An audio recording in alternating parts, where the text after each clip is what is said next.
Hi,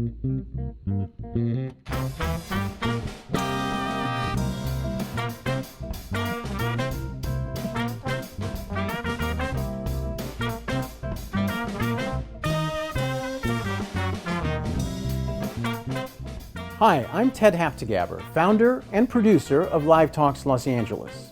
Thanks for joining us.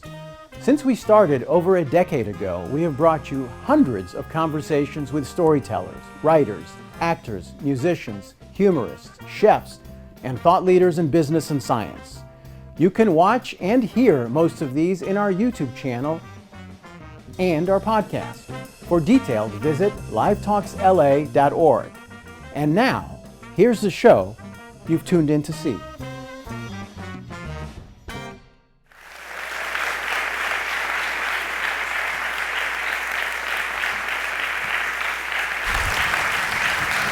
Do you struggle with the Weiner versus Weiner issue? You're going to go there? I'm going to go. Right off I'm the going to bat? start with that. We were getting along so well in the green room, and now this. Yeah, okay. True story, and I don't know why I'm telling people this, is my father changed the pronunciation because his mother gave him the name of Seymour. So he went through life as Seymour Weiner. No. Yes. That has got to be made up. No, it's a true story. So he's like, no, I'm going to change it to Weiner. So ever since, we have been Weiners, and I tell people it's pronounced Weiner as in one who whines, and that is the story. That's good. Wasn't that a good thing to start with the... I wasn't sure whether to go there, but I think that worked out great. Yeah. So I really am enjoying this book. Fun fact, in all truthfulness, I'm not completely done with it yet. I'm so sorry, but I'm most of the way done with it. I'm really enjoying it. Ben Franklin starts his day and ends his day with two questions. What are those questions? He starts the day with, what good shall I do today? And ends his day with, what good have I done today? So how would you answer those questions for today? Oh, boy. See, that's the problem, is I often don't have a good answer. Mm-hmm. And that is one reason I wrote this book, because Franklin's emphasis was on usefulness. The word appears nearly 30 times in his autobiography, his incomplete, unfinished autobiography, and it defined his life. And I honestly question my usefulness. Do you question yours? No. Maybe that's hubris, maybe it's narcissism. Okay. Are you a doctor? Do you save lives? No, but I'm not just an actor. I provoke stimulating conversations about the human condition. I work in the nonprofit sector. Okay. You know, I help people. I'm in 12-step programs. I'm on the phone with people in recovery. I give away everything I own to the unhoused population. I'm joking about that last part. That's not true. So it was Franklin's defining, it was his North Star. How could he be useful? And, you know, I love paper planners, okay? And I buy, every January, I go through a periodic got to get my shit together phase. Do you go through those? Those are like... Sure, of course, yeah all the time. It starts in January, I can go into March, and I decide that the reason I don't have my shit together is I don't have the right planner. Okay. And so I buy multiple planners, and then I just miss appointments because everything's all scattered and it doesn't work. But these planners will often have things like, you know, what was your win for the day? Like little prompts. Right. Or what's your goal for what's your tomorrow? Goal? Yeah. What's your productivity? Here's an inspiring quote of the day. Yes, but I have never seen one where it took Franklin's advice and said, what good did you do for somebody else today? And there should be one. Well, I think one of the goods you have done is you've done this book, because there's incredible plethora of themes that this book digs into. You know, like usefulness. Usefulness, the human condition. Right. It kind of holds a mirror up to contemporary society. But one of the aspects of that, what good shall I do today, and what good did I do today, which he would begin and end his days with, as part of his daily routine, is his focus on virtues and cultivating virtues, and you talk about that in the book, about the planner, the special planner that is the Ben Franklin planner, and the virtues and the idea that we can cultivate and strengthen and exercise virtues in the same way that one goes to the gym. Yes. So Franklin was very big on habits, and habits are still hot today, but he really started things off with, he thought people knew what the right thing to do was, they just needed a method to do it. That was his big thing. And I say something about the word virtue. So today it has this kind of slightly holier than thou Church lady kind of feel. Church lady. But back in the 18th century, virtue was really synonymous with character. And it didn't have this taint that it has today. And Franklin was in his early 20s, and that's when he decided he was going to aim for moral perfection. He had a plan for moral perfection. Wow. I know, it sounds big. Perfection, moral improvement might be one thing. No, moral perfection. But He perfection. was 21 years old. Now, when you were 21, were you aiming for moral perfection? I wasn't. Not even close. Not even close. And at first, I thought that sounds absurd. And then I thought, well, why? We aim for perfection in our technology. We want our damn iPhones to be perfect. We want our taxes to be done perfectly. We want to have perfect phone calls, as has been said. We want everything to be perfect. We want other people to behave perfectly. Yes. We don't want to have to do it, But we don't apply this aim for this goal of perfection to something like morality, virtue, character. And why not? I mean, Franklin fell short. I'll just, spoiler alert, he did not. He came up with this list of 13 virtues, right? Yeah. And the idea was he was going to carry this notebook around, and he was going to focus on one virtue per week, and mark down every time he strayed from that virtue. And he thought it was going to be easy. Now, these included temperance was the first one, because he figured if he was drunk, he wasn't going to get the rest done at all. They also included sincerity or honesty, frugality, industriousness, chastity, which he definitely kind of fell short of. Yeah. He's a notorious womanizer.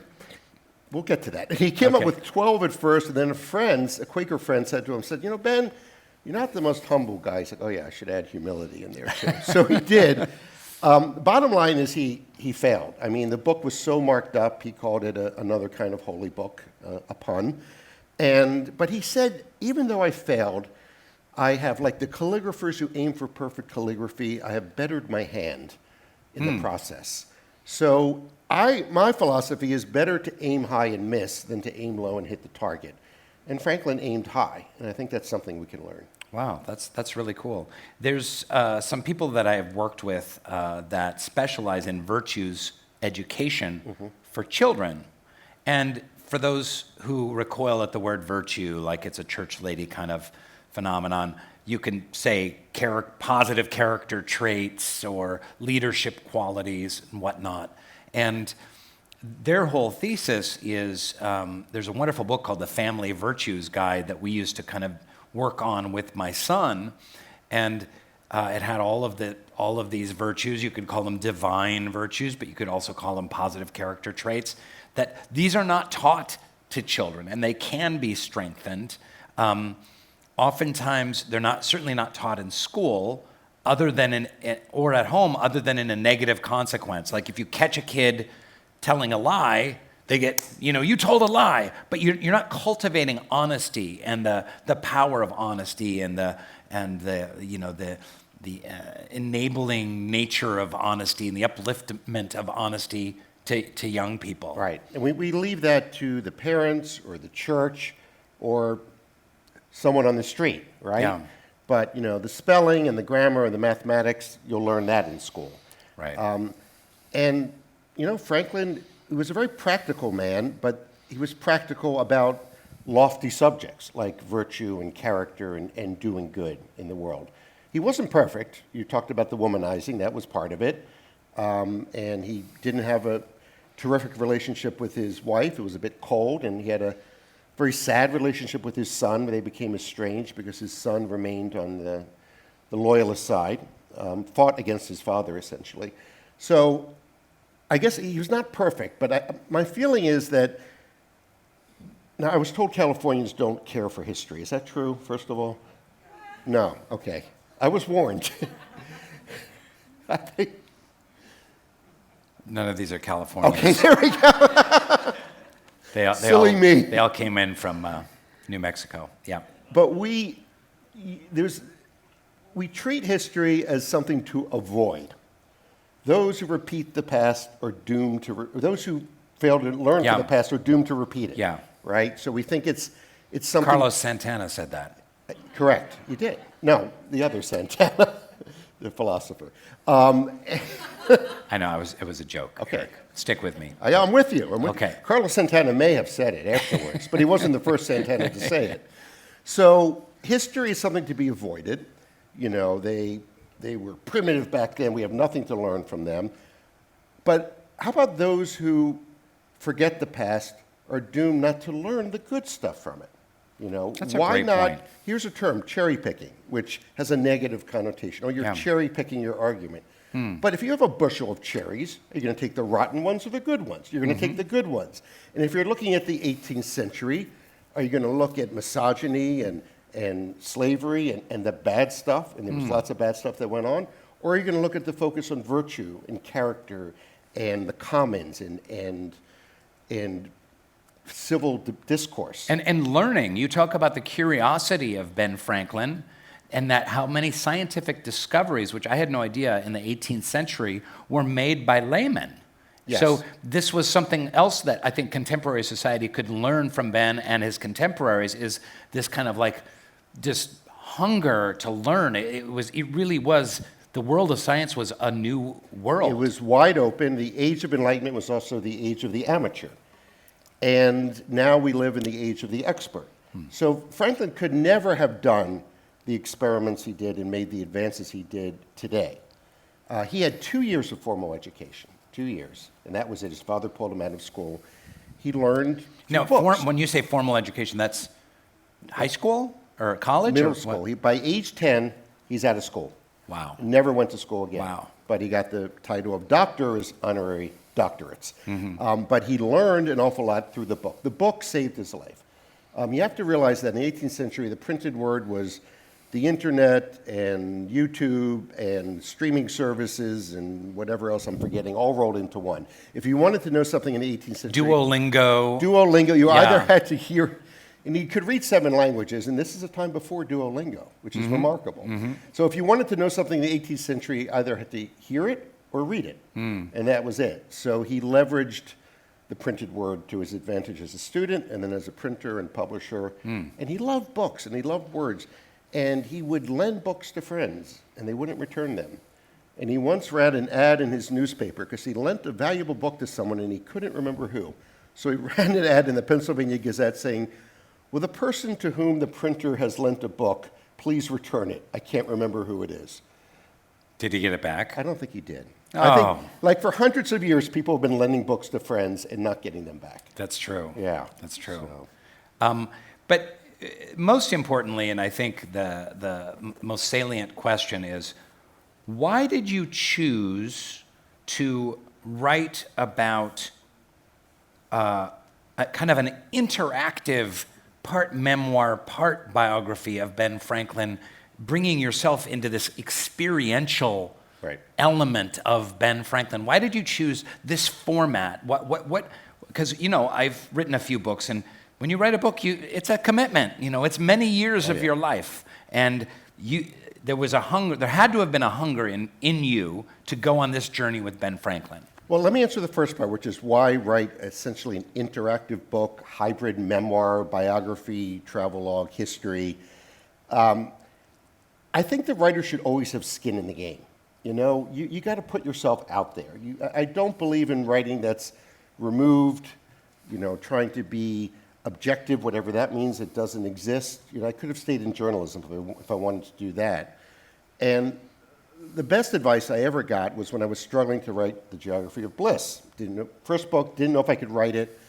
And a friend said to me, "Eric, you're trying to write a good book." I'm like, "Yes." She said, "Don't write a good book, write an honest book." And I found that very liberating, and that has stuck with me. So, like Franklin, I'm no fan of excessive erudition. I read academic books so that you don't have to, and I try to distill them to their essence. And so I wanted to put myself in sort of not writing about Franklin, but having an encounter with him. And that means being honest about, my struggle with that old two-step depression and anxiety, which I write about, and which Franklin seemed blissfully immune from, as far as I could tell. He had other issues. And I write about travel, of course, and I write about where I feel I come up short in the usefulness department. I write about my poor swimming skills. Franklin was an expert swimmer at a time when even sailors couldn't swim. Very strange. And they couldn't. And so swimming is sort of a metaphor throughout the book, because he was a fluid person, a fluid thinker, living in fluid times. And I think he would like it out here in Southern California, because he was basically a surfer. He surfed the times. I mean, it was so tumultuous, the ground was moving from underneath him. And he never seemed to freak out. He'd get angry sometimes, but he would write placebo letters. Do you know about those? No. So he'd write a letter, an angry letter to someone, and as a policy, he'd wait 24 hours before hitting send. Before hitting stamp. Hitting stamp. He'd wait 24 hours, and 9 times out of 10, after waiting 24 hours, he would not send it, or he'd soften the language. And think of how we could all benefit from that 24-hour rule before hitting send. So he thought anger was a destructive force. Everyone does that with their tweets, right? We all wait 24 hours before posting anything online. Yeah. So, he would not buy into this notion that we should express our anger, that we should just get it out there. But why Ben? Because you could have had George in me, or you could have had Einstein in me, or you could have had Rainn Nelson. Rainn in me. There you go. You have so much to learn from me. Right? He's the most misunderstood man of our times, Rainn Wilson. Okay, so it's going to take a few seconds here to explain. We've got 37 minutes. So it's a confluence of coincidences. The year is 1990-something. I'm in Kabul, Afghanistan. I'm covering a terrible war for NPR. Taliban have just taken over Kabul. And I decide to take a break and go to Chicken Street. And Chicken Street, if you've ever been to Kabul, is where all the carpet shops are. And I find a carpet I want, because music was banned by the Taliban, film was banned, but carpet making was still allowed. And we agree on a price in US dollars, because that's what everyone wants. And I take out 10s and 20s, and the carpet dealer says, no, only Franklin's, only Franklin's. I thought, he knows Franklin. He knows the $100 bill.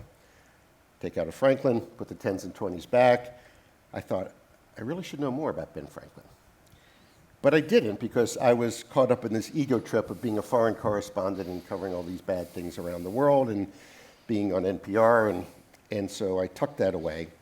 Then a few years ago, mid-pandemic, my editor's like, you need to write a book. I'm like, I know. And you can't travel that much. I'm like, I know. So he said, why don't you write a book on UFOs? And I really did not want to write a book on UFOs. But you can't tell your editor that. So I said the only things you can say, which is, I'll look into it.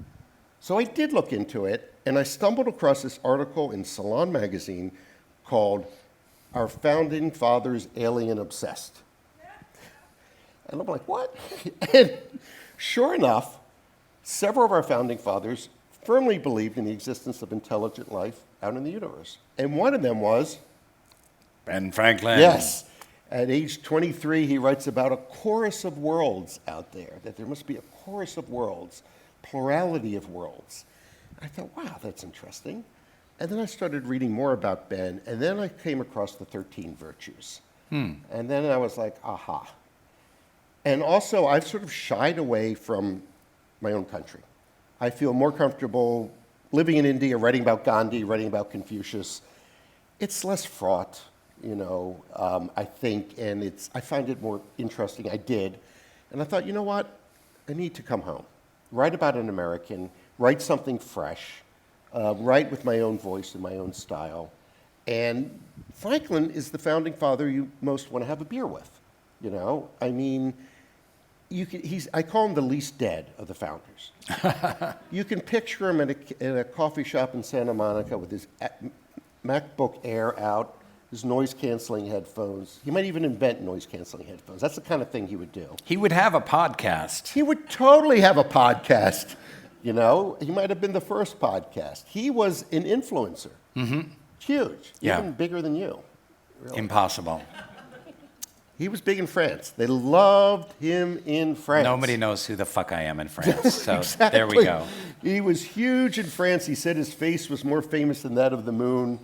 And like adoring crowds followed him everywhere. Why was he so famous in France? I haven't gotten to that part yet. Yeah, see? Okay. So he's famous all over Europe. How to Charm the French and Win the Revolutionary War in 7 Not-So-Easy Steps. Yes. Go. Okay. So he is a great flirt, a tremendous flirt. And whether or not it went beyond flirtation in France, we don't know. He's in his 70s. He's got gout, kidney stones, various issues going on. But he's definitely flirting. We have the historical record of that. And he's essentially seducing the French. And the way he was an actor in a way. He played roles. When he's living in London, he dressed like a proper English gentleman, and he knew the French. He knew that he needed to play the role of Dwight. He thought that would work.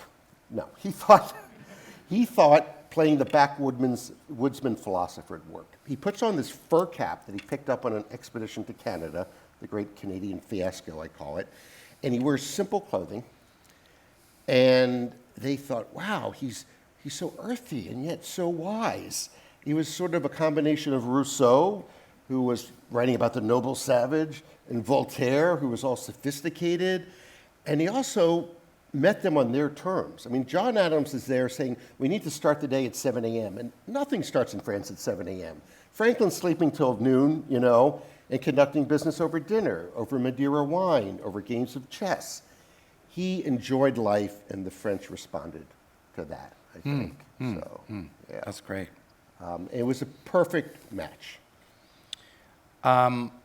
What takeaways should we as contemporary Americans, what could we learn from Ben Franklin today? What did you, by going on this journey, because every chapter is filled with personal stories and you literally going on foot to where Ben Franklin, was born and where he went to church and where he worked, and it brings up memories of your own life. You went on this experiential journey.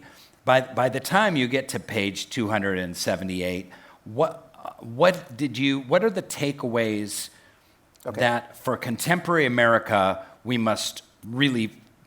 could learn the most from Ben? And that is the whole point of the book. Okay. Really, it's my attempt to be useful, actually, now that I think about it. Yeah. And one thing I've learned is to embrace this notion of usefulness. As I get older, I tend to begin my sentences with phrases like, as I get older, which I never did before. I do it now. Do you do that?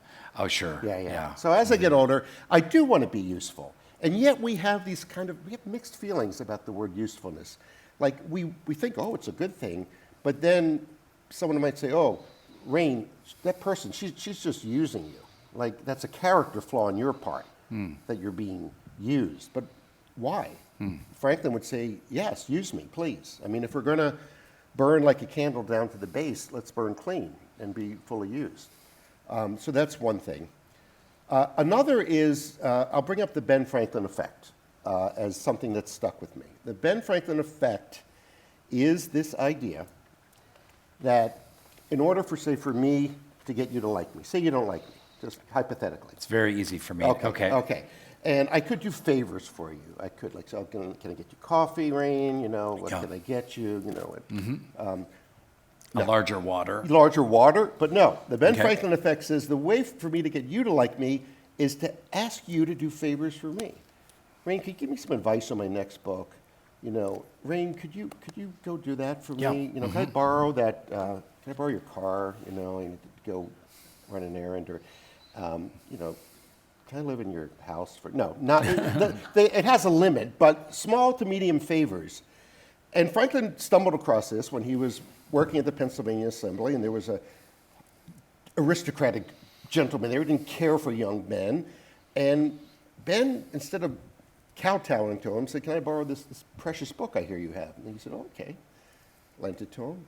Ben returns it a week later with a nice note, and they got along swimmingly. And several studies in recent years have confirmed the Ben Franklin effect is true. And it seems counterintuitive, doesn't it? Yeah, that's amazing. But we're going into a political cycle now. Yes, I've read about that. Not that we ever leave a political cycle in this country, but and the way that Washington D.C. is working right now, the way that society is functioning or not functioning, what do you think are some Ben Franklin lessons for 2024 America? Number one, how we talk to each other. So I think if Franklin were to teleport to 2024 America and turn on the TV, he would be shocked at the discourse. He made it a point to use soft language. When he was young, as a teenager, he was a bit brash, but then he realized he got further by softening his language and not saying, "Rainn, this is the way it is," but "it appears to me," or "it seems to be." He went to great lengths not to alienate people. He was not a conventionally religious man, but he had preachers and like George Whitefield, who led the Great Awakening, he was great friends with. He could be friends with the other. He did not alienate people. He also had an incredible ability to embrace doubt. He had this interesting combination because he didn't lack for self-confidence. He was both supremely self-confident and yet also embraced doubt at the same time. And that's a rare and beautiful combination. What does that mean to embrace doubt? So he was willing to change his mind about small things and about big things. Big things like democracy. So up until age 69, he is a devout loyalist. He's living in London, representing the colonies, and he's trying to keep that China vase, called the British Empire, as he called it, together. And he doesn't want to see it split. And then he gets really pissed off. He has a dressing down in front of the King's Privy Council, and he walks into that room, a loyalist walks out an American rebel at age 69. And he had way more to lose and less to gain than those young whippersnappers like Jefferson. So he changed his mind about that. He changed his mind about slavery. He had enslaved 7 Africans during his life. By the end of his life, well into his 70s and 80s, freed the slaves and became a vocal abolitionist. And the last thing he ever wrote was a satire mocking the institution of slavery. And how did he make that transition? How do you go from owning a bunch of slaves to being a frontline abolitionist? How does that work in the 1700s? The same way it works today. He possessed the one trait that psychologists have determined all creative people have, and it's incredibly simple: openness to experience. It sounds like very basic, but it's important. Openness to experience, open to new information, to new ideas. So he went to a school for blacks in Philadelphia, and he was a creature of his time, so he had these prejudices that blacks couldn't learn as well as whites. But he saw that they could. And unlike Jefferson and the others, he changed his mind about the situation and when presented with new information. Sort of the opposite of confirmation bias, where you're the man with a hammer who sees nails everywhere. He was not that case. And that doesn't mean you're just squishy, you're doubting everything. You move from one certainty to another. Does that make sense? Yeah, you're willing to evolve. Yeah, it's a scientific method, essentially, and he was a scientist. Someone said he had an empirical temper, which means that as much as he loved books, it was experience that was his greatest teacher. So, talk about politics today. Franklin was 81 years old at the Constitutional Convention, which happens to be the exact age, almost to the month, as Joe Biden. And he's sharp. Franklin is, and he's got his wit. He has to be sort of carried in this litter, the block or two from his house to the convention hall. He had this idea to have a balloon bring him over there, but that didn't quite happen. And it's a contentious. In 1787, it's a hot Philadelphia summer. The AC was on the blink, just wasn't working. They're like, will someone please invent central AC, because we're schwitzing here. So So they're going at it, they're not getting along, and then Franklin does something totally out of character. He says, I have a motion. We begin every session with a prayer. I mean, the man never went to church. It seemed really bizarre. But what it accomplished was it got everyone to pause for a beat or two, to cool off. And then at the end, it's not clear if it's going to pass. And he gives, I think, one of the best, not just the best political speeches, but the best speeches ever. And paraphrasing, he says, I've lived a long time, and the longer I live, the more I've come to doubt my own convictions, because I've been wrong in the past. And so you gentlemen may doubt this document as being perfect. It's not. But I want you to embrace that doubt and sign it anyway. And yeah, so I mean, we don't do that today, you know, and we get rewarded for being more hard-headed. Like politicians, and I don't know where this came from, but they get these standard lines like, as I've said before, and I've been consistent all along, like, well, maybe you've been wrong all along, right? So, like, why is that? Wouldn't you want a politician that's like, I used to say this with total conviction, and then I came to believe this, and this. Like, oh, you flip-flopped, you flip-flopped. No, I mean, flip-flopping is when you do it out of, for mercenary means, you know? But changing your mind is not flip-flopping. And I'd love to see a politician say, I used to think that, and now I think this. You know, as long as it doesn't happen on an hourly basis, I think that would be a good thing. One thing we were talking about earlier that I thought was fascinating as relates to contemporary culture, like one of the things that drives me crazy about America is the idea of retirement. It's like, I worked at 65 years old, now I'm going to get my pension, I'm going to improve my golf game, I'm going to spend time with my grandkids, and I'm just going to coast on into the coffin. And spend more time in the comments section. Yeah. Pretty dumb comments. Which is preposterous. Not to say that one needs to like work one's fingers to the bone until the time you die, but at the same time, Ben Franklin's final chapter of his life, you said it, at age 69, he switched from royalist to literally to rebel. Right. And it had some of his greatest achievements happen in his 70s and 80s. So as I like to say, the one thing he was a complete failure at was retiring. So he attempted to retire at age 42 because he had made a lot of money off his newspaper and Poor Richard's Almanac, and he wanted to, science then was a bit of a hobby. It was a bit of the golf of the day, something he toyed around with. He wanted to do that. And then he got called into politics, and his philosophy of public service, it sounds corny today, but I think it's a good one, is never ask for a position, never resign a position, and never refuse one. And he was called back, and he served in the Pennsylvania Assembly. He went to London, and then at age 69, he flipped sides. He's 70. He's now back in Philadelphia. The Revolutionary War is going on, and he's just busy. That's the busy Ben chapter. And they say, Ben, we want you to go to Montreal, and it's like early March. We want you to go to Montreal and try to get the Canadians on our side, you know. And back then, it's not like, do I fly Delta or Southwest? Like, it's carriage and boats, and it nearly killed him, and it was a total failure, by the way, the great Canadian fiasco. He does that, he comes back, and then it's time to get someone to write the Declaration of Independence. And an obvious choice was Ben Franklin. But apparently, they did not choose Ben. Why? They were afraid he would slip a joke into the document.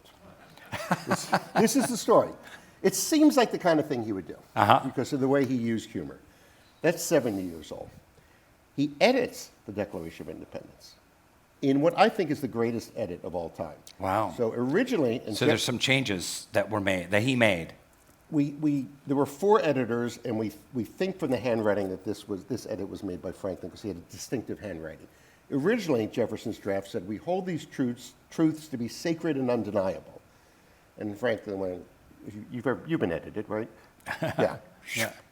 We hold these truths to be self-evident. Yeah. And it's tighter, which is good, but it's also sacred and undeniable is a very sort of pre-Enlightenment idea that this document... That sounds like something that would come from the Pope. Yes. It is valid because we say it is and God says it is. And Franklin's saying, no, it's self-evident, these truths. The way you know 2 + 2 is 4, or the way you know you love your son, and I know I love my daughter. It's just self-evident. It doesn't have to be proven. And it's a profound edit, I think. He does that. Now he's 70, no retirement. They're like, Ben, we want you to go to France. And he sails to France. If he was captured en route, he would have been killed. Arrives in France and is magically transformed into Michael Douglas. And then he does an 8-part Apple TV series. How is that show, by the way? I've heard mixed things. Can you say? You're not allowed to say. Well, I can say, but it's a small town. Isn't the Kirk Douglas Theater just down the road here? But basically, historically mostly accurate. Franklin had a grandson named Temple, who was sort of his secretary. He was 16 years old. They had him play a much bigger role there. And okay, I'll say, I think Michael Douglas did a serviceable job, but didn't quite capture the whimsy and the mischievous quality that Franklin had. I would have liked to see Gary Oldman or someone like that. Yeah.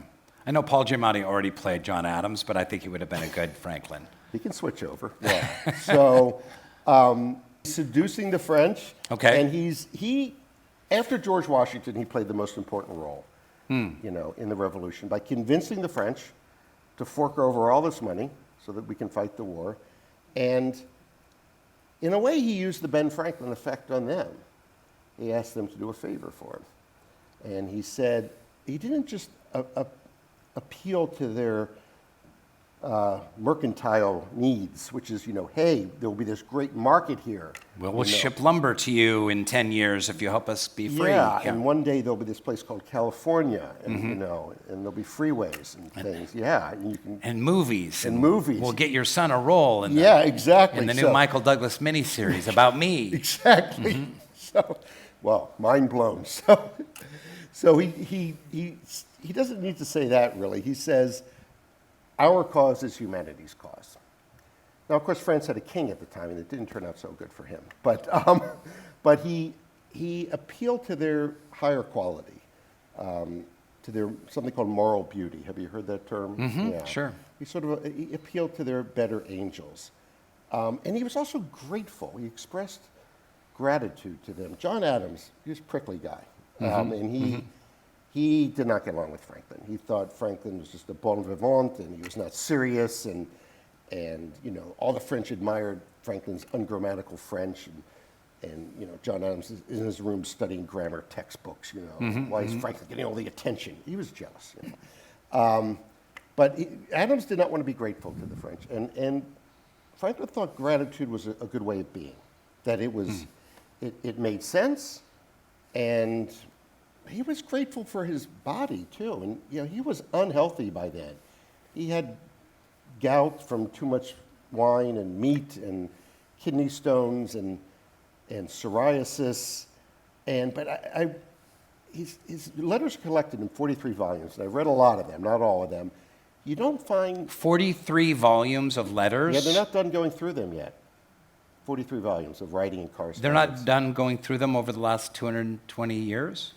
The Yale University's been doing it since the 1950s. I think once they're done, they're out of work, to be honest. But they just came out with volume 44. That's nuts. I've been told. And unlike me, Ben Franklin was not a whiner or a wiener, I think. You know, he's more of a wiener than a whiner. I don't think he was either. And you don't find him complaining. And he writes to his sister Jane, his peculiar favorite. They had a very close relationship. And he says, all in all, I find it to be a pretty good sort of a world. And that's a pretty sanguine outlook on life. And he had more problems than you and I do. I mean, you know, it wasn't just like, oh, my latest book's not a bestseller. Oh, I was nominated for 3 Emmys but haven't won any, for instance. Hey. What? I'm just saying he had bigger problems than that. Wow. What? Oh! I got over that a long time ago. Okay. Thanks, Jeremy Piven. Sorry. I thought, what could possibly be bothering Rainn Wilson, who's got it made, and that's the only thing that popped into mind. It's all good. It's all good. Okay. Are you grateful? I try and practice gratitude every day, yeah. I have a gratitude text chain that I send gratitudes around, and as long as we're drawing breath, I think we should be grateful. So. And how do you get the feeling that, oh, it's corny to keep a gratitude journal, like, or it's... How do you get over that feeling? Yeah, because I struggle with that sometimes. I guess I'm just an old softie, Eric. Yeah. Okay. Yeah. Okay. But you continue perhaps a little further in his 70s into his 80s, this last chapter of Ben before we go to the next question. He's trying to resign his position in France, and the Congress in Philadelphia says, no, we need you. Finally, he's told he can leave. He considered staying in France. His French friends wanted him to stay. He had the tug of home, and home was Philadelphia. And I introduced a term in the book called soul places. I thought you would like it. It's a little soul boomy, isn't it? A little bit, yeah. Yeah, so, but not too close. Right. Okay. Soul place is the place where you were meant to be. The place, like, you can have many relationships, but you only have one soulmate. And you can have many places you like, but you only have one soul place. And it may be where you were born, but it may not be. And for Franklin, that was Philadelphia. Boston was just not working for him. He runs away at age 17. It's Philadelphia. And so he's feeling the tug of his soul place. And he goes home. He stops in Southampton, England, meets with his son for an hour. We don't know what transpired. It's the saddest chapter in his life. They never spoke again. Franklin writes his son out of his will. He was very good at forgiving people. He forgave the British, for crying out loud, for fighting a war. He could not forgive his son for choosing the other side. So this, talk about his imperfections. Wow. And then he lands in Philadelphia. He's 80 years old, and he again fails at retiring. Jeez, what the heck, And he gets called into the Constitutional Convention and then plays those roles. And he lives until 84. Which is a long time, and he builds a huge library. He has friends over, and the last year he spent in bed, but he invented a little gizmo that allowed him to open and close the door from bed. Very, very Franklin-esque. When he did pass away, the physician said, and died of pleurisy, blah, blah, blah, we don't know, but I'm putting this down. And so ends a long and useful life of 84 years and 3 months. And I think, I don't know about you, but when my time comes, if that's what my epitaph reads, right, maybe 89, and 3 months, a long and useful life. Why not 99? Why, yeah. We've had advances in science since then. Yeah, sure. So yeah, and that's where I got the idea for the useful theme for the book. And I want to ask you a little bit about Geography of Bliss. Yes. But before I do that, and then we want to take some questions from the audience.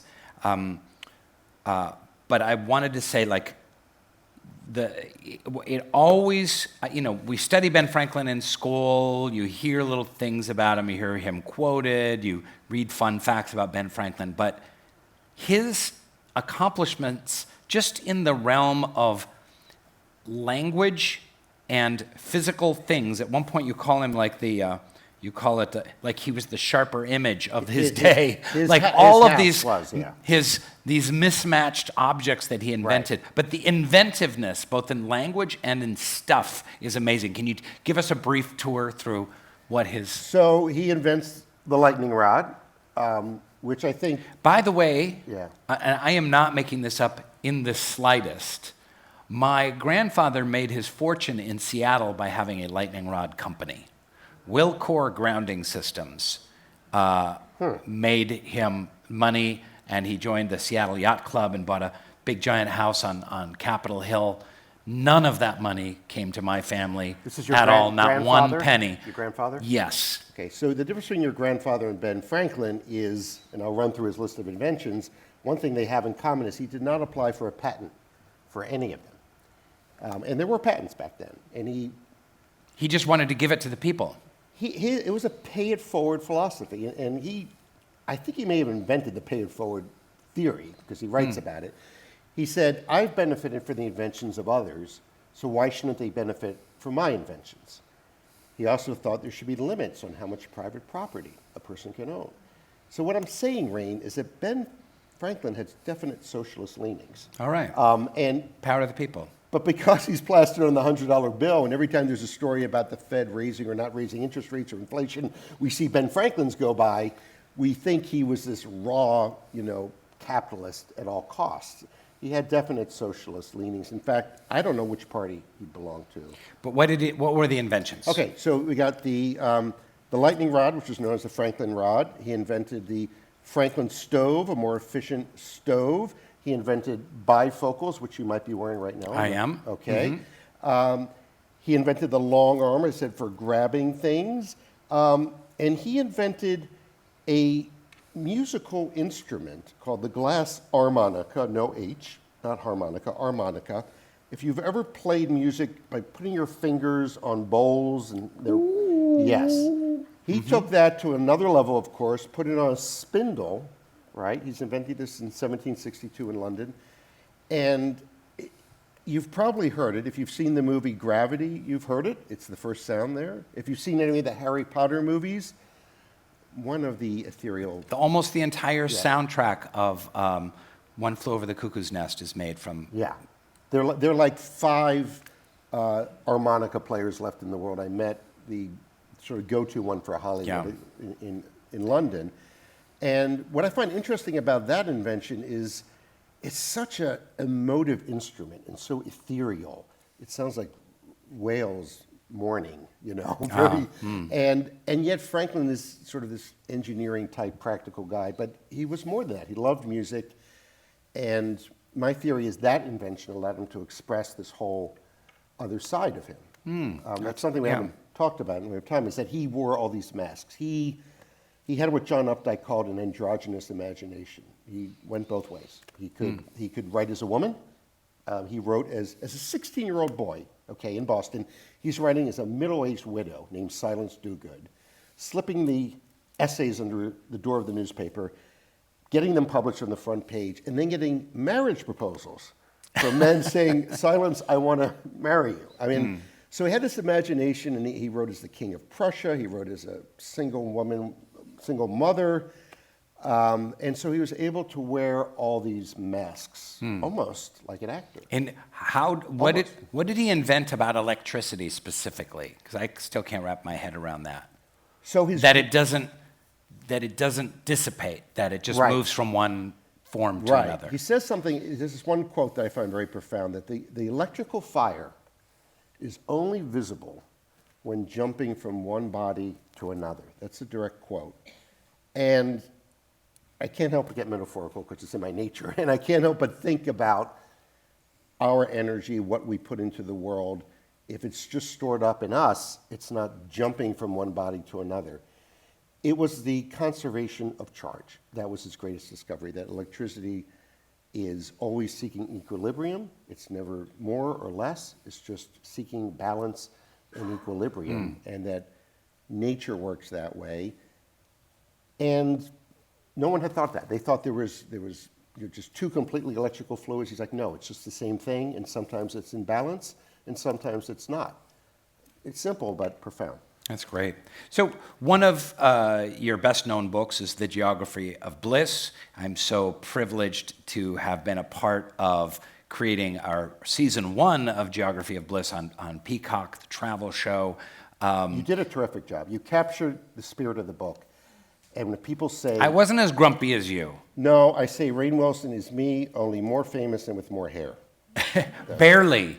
Okay. Barely. All right. But that's what I tell people. Okay. Fair enough. You really captured I want to thank you in person right here. You captured the spirit of the show, and Well, me and the producers, and some of them are here today.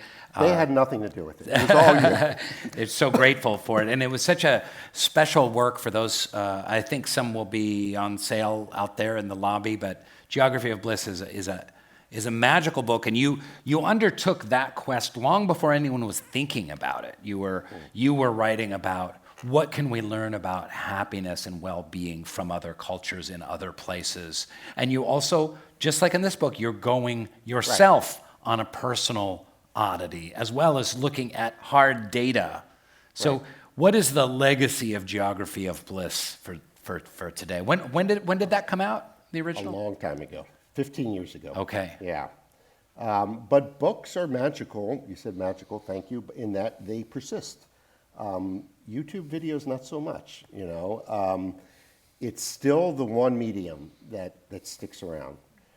The legacy, it became a 5-part series on Peacock featuring Rainn Wilson. Yeah. You mean more than that? Well, I think A lot of people go to Iceland now, and I think partly it's because of the book. I've heard lots of people, Iceland in particular, they said, I read your book and then I went to Iceland. that's nice. And I'm looking for my piece of the action. You know? If you were going to do Geography of Bliss 2, where would you go? Yeah, I get that question. And I often get questions when I talk about Geography of Bliss. Someone will raise their hand and say, excuse me, Mr. Weiner, why did you not go to the Philippines? It's a very happy place. I'm like, sir, where are you from? I'm from Manila, but that has nothing to do with it. You know? So that would happen a lot. You know, a book, it's been said about writing that a piece of writing is never finished, only abandoned. Like, time's up, money's up. Right. Maybe Hollywood works the same way. A little bit. Time's up, money's up. So that kind of happened. I was planning to go to Latin America. I ran out of time and money. I was living in Miami at the time. That was sort of my stand-in for Latin America. If I was doing it again, I would have gone. I would have added a country like Colombia, for instance. And, you know, I don't know if I would have done that much different. And to tell you the truth, and I'm not saying this to be arrogant, but the book has aged well because happiness doesn't change that much. Right. It's And the key components of happiness. The key components, it's an ocean liner. Okay, during the pandemic, world happiness did not decrease one iota. Wow. I know. The reason is some parts of our life got less happy, other parts got happier. I think it all balanced out. And it takes a lot to move the happiness of a country. War will do it, a real all-out war. But a little like economic downturn, like for instance, after I go to Iceland, the entire economy collapses. Right. And after I went to Thailand, there was a coup. Huh. All right. Ah. I leave on Saturday, so we're good. And so the entire economy collapses, and I'm like, oh shit, it's going to mess my book. I mean, felt bad for them, but I was also concerned my book would be out of date. So I emailed this guy, Carl Blondell, who's an editor at a newspaper there. I'm like, Carl, how are you guys doing? It looks like your economy's collapsing. He wrote back, I wish I could read it verbatim, but he said basically, you know, it's tough and people are suffering, but we've also grown closer and we're going to come out of this okay. And in Iceland, you don't have to worry about falling into a black hole because there's no black hole to fall into. And so the things that make a country happy also prevent it from slipping into despair during hard times. That, as you discovered on your journey, closeness, relations, trust, all these things, it's like money in the bank when there's no money in the bank. You've got that kind of money in the bank. Nice. Yeah. Well, let's move to our friends here in the audience, all the New Mexicans that have driven over to go to an actual book event. Thank you. The very first audiobook that I listened to was The Geography of Bliss, and I thought it was fantastic. But every other audiobook that I listened to was not. And I felt it was because this is a book that was written by a person that worked in radio, which is Eric. So I wanted to confirm that, Eric. I have been a follower of yours for many years. I follow you on social media. You were kind enough to write a little bit for my own book. Yes. And I was wondering how, is this a conscious style choice that you write for the ear because of your work in radio, or how does that come about? Great question. Yeah. Great question. I do write for the ear. And I think working at NPR for so many years made me a better writer. Because look, humans have been listening to stories for far longer than they've been reading them. You know, I mean, hundreds of thousands, probably millions of years we've been listening to each other. Only 7,000, 8,000, maybe 9,000 years have we been reading each other. So I think the spoken word is very visceral. We connect to it on a primal level. And this, I think, explains the popularity of NPR and of podcasts. There are a few out there, right? Apparently. Yeah, podcasts out there. It's because it's more intimate, you know, and you're through audio, radio, whatever, audiobooks, you're able to convey information and emotion. Print is good at conveying information. Television is good at conveying Comedy. comedy, okay, something. But audio, you get information and emotion. And as long as you like the voice of the narrator, and thank you, you're on board. And I try not to use, I've tried to actually discard my NPR voice, where you sound like you're about to implore someone for a donation or give them a tote bag. So I think, yeah, I enjoy narrating the audiobooks very much, and I narrated this one as well. So, okay, Rainn, in your role in the Geography of Bliss, it seemed like you were kind of a combination, in a way, of yourself and Eric. And did you need to study Eric at all? And if so, what was that process like? Well, that's a great question. I read the book, of course, and loved it and loved his tone. But we realized swiftly in kind of configuring the show that what he did was look at data, have adventures, tell funny stories in those adventures, and at the same time, go through something himself and express something about himself. So it was more important for me to play that role, like to express myself genuinely, go through something myself, be open to a new experience, share my vulnerabilities and my issues as I went on the journey, just like he did. So it wasn't about capturing his tone, it was capturing the beautiful kind of format that he set up in Geography of Bliss. So you studied me by reading me. I did indeed, yes. Yeah. It worked out beautifully, I think. Other questions? Anyone else? Yeah. Hi. Hi. Hi. I'm just curious. Curious how you did your research on Ben Franklin. It sounds like you know him so well. We're close. We're very close. Right.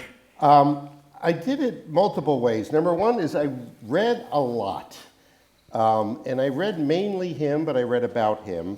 But I read he never finished his autobiography. It's really the only book, technically never finished a book, to be honest. But he wrote a lot of letters. That's the way people corresponded then. And you can really get to know someone by pouring through their letters.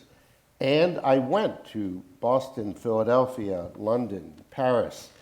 I even went to the tiny fishing village called Auray on the Brittany coast, where Franklin washes ashore after a rough journey.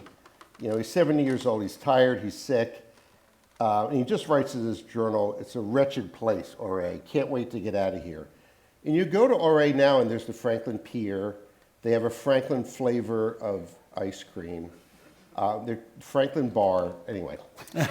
So I'm like, he spent 24 hours here, and they're milking it. But anyway, I could then picture him washing ashore. So I am a place person.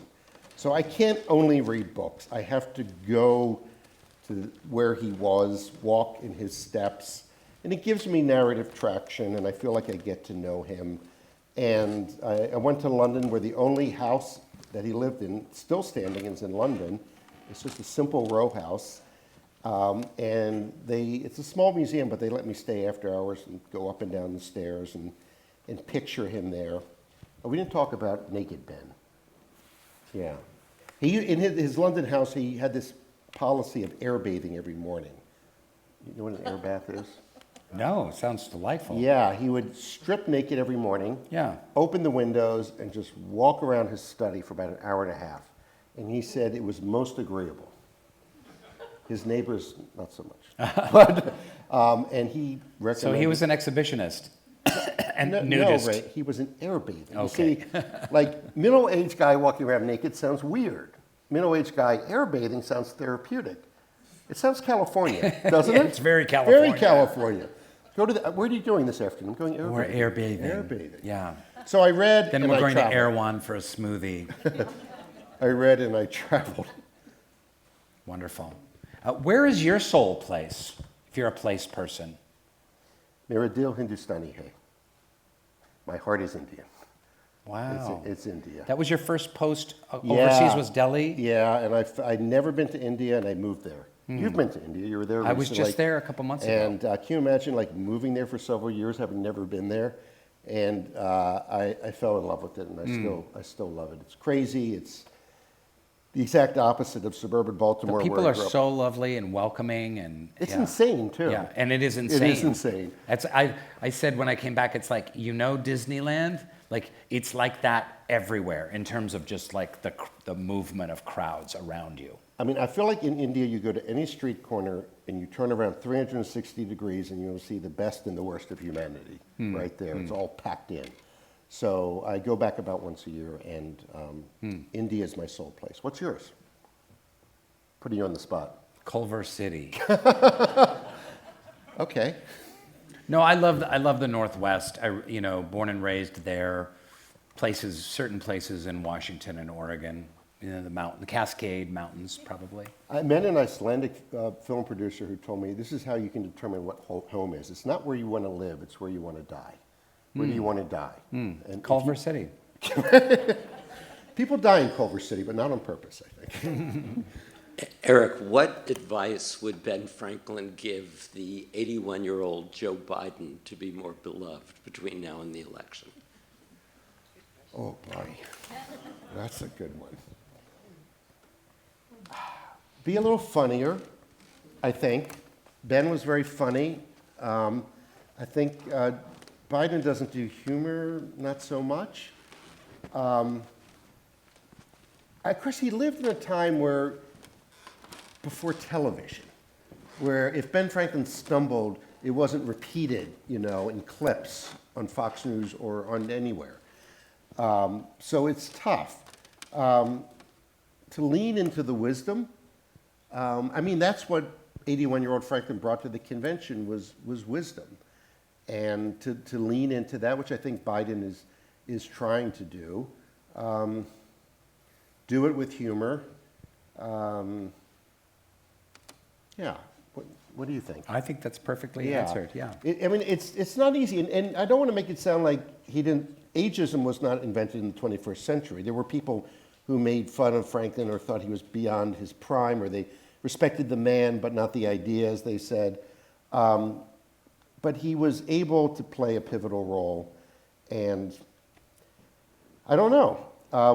We'll see what happens. I think it would be useful to remember that we've had older politicians and older leaders. I think television is largely to blame and the internet, and that your every misstep is under a microscope. And when you hear someone stammer or misspeak, either candidate, Or fall off a bicycle. Yeah, okay, imagine there's a camera crew following you around constantly. Yeah. Like, you'd be falling off bicycles. Yeah. You'd be cursing, you'd be flubbing.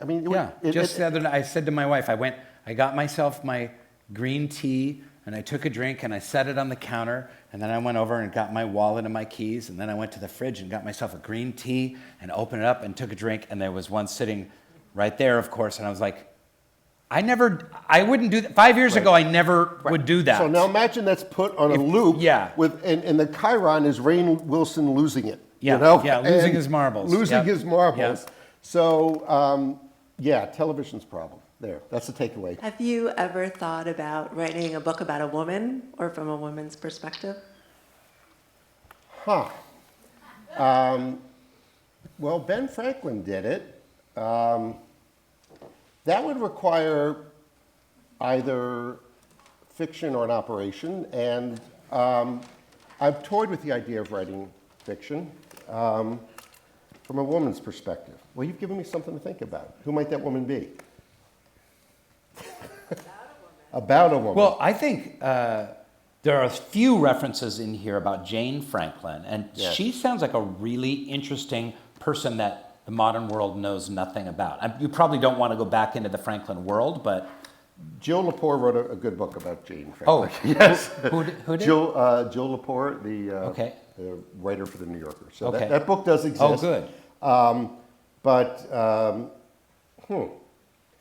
Maybe I should. I'm going to give this some thought. I'm going to give it some serious thought. I think I have an androgynous imagination also. I think I could pull that off. I was curious, what do you think Ben Franklin would say in terms of man seeks God? What were some of his key influences, and what was his perspective? I know he probably didn't have a prescribed religion per se, but I saw that on your website. Right. That's a good question. Let's end on a soul boomy note. Okay. Let's go out with the soul boom. Well, I love that Ben Franklin prayed to the powerful goodness. Yeah. And I love that term. He came up to, he called his higher power powerful goodness. And that sums up his approach to religion. He was not a fan of the clergy. He gave up on church and stopped going to church. But he saw religion as useful. And powerful goodness was his higher power. I don't think he was an atheist. Some people think he was. I don't think he was. He may have been what's called a deist. Do you know what that is? I never really could wrap my head around that. This is the watchmaker theory of God. And it's the idea that God is like the watchmaker that created the watch. But once he's done with the watch and it's on someone's wrist, has nothing else to do with it. So God is not intervening. He's not hearing your prayers. He's not interceding. He just set things. So Albert Einstein could be like considered a deist then. Yeah, I think he set things in motion. And that's probably the closest description of Franklin. But I do have a chapter in the book called Buddha Ben, where I decide that Ben Franklin was a Buddhist. And as an author, I'm allowed to make leaps of faith like this, literally. And maybe it's confirmation bias, but the more I looked, the more I found similarities between Ben Franklin, in particular a bodhisattva, which is an enlightened being who, instead of going to nirvana, sticks around and helps people. And on eBay, where all great discoveries are made, right? Yeah. I discovered a Buddha Ben. It's about yay high, and it's Ben Franklin in the lotus position, meditating with the dreadlocks, the Ben Franklin hair. It's clearly Ben Franklin, Buddha Ben. So it was $14.95, and it changed my life. I would suggest for you to get a Ben Franklin wig to wear on the rest of your book tour. You think so? Yeah, it would work perfectly. Okay. Just glue it around. That could work. Maybe a tri-cornered hat. No, I like the wig idea. Okay. Man of the people, or just the strands coming down. Yeah. Folks, Ben and me's available in the lobby, and tell all your friends to get it. It's just dynamic, really well written, funny, charming, just like Eric is, and what a pleasure to have a conversation with you. Thank you, Rainn. All right. Appreciate it. It was great.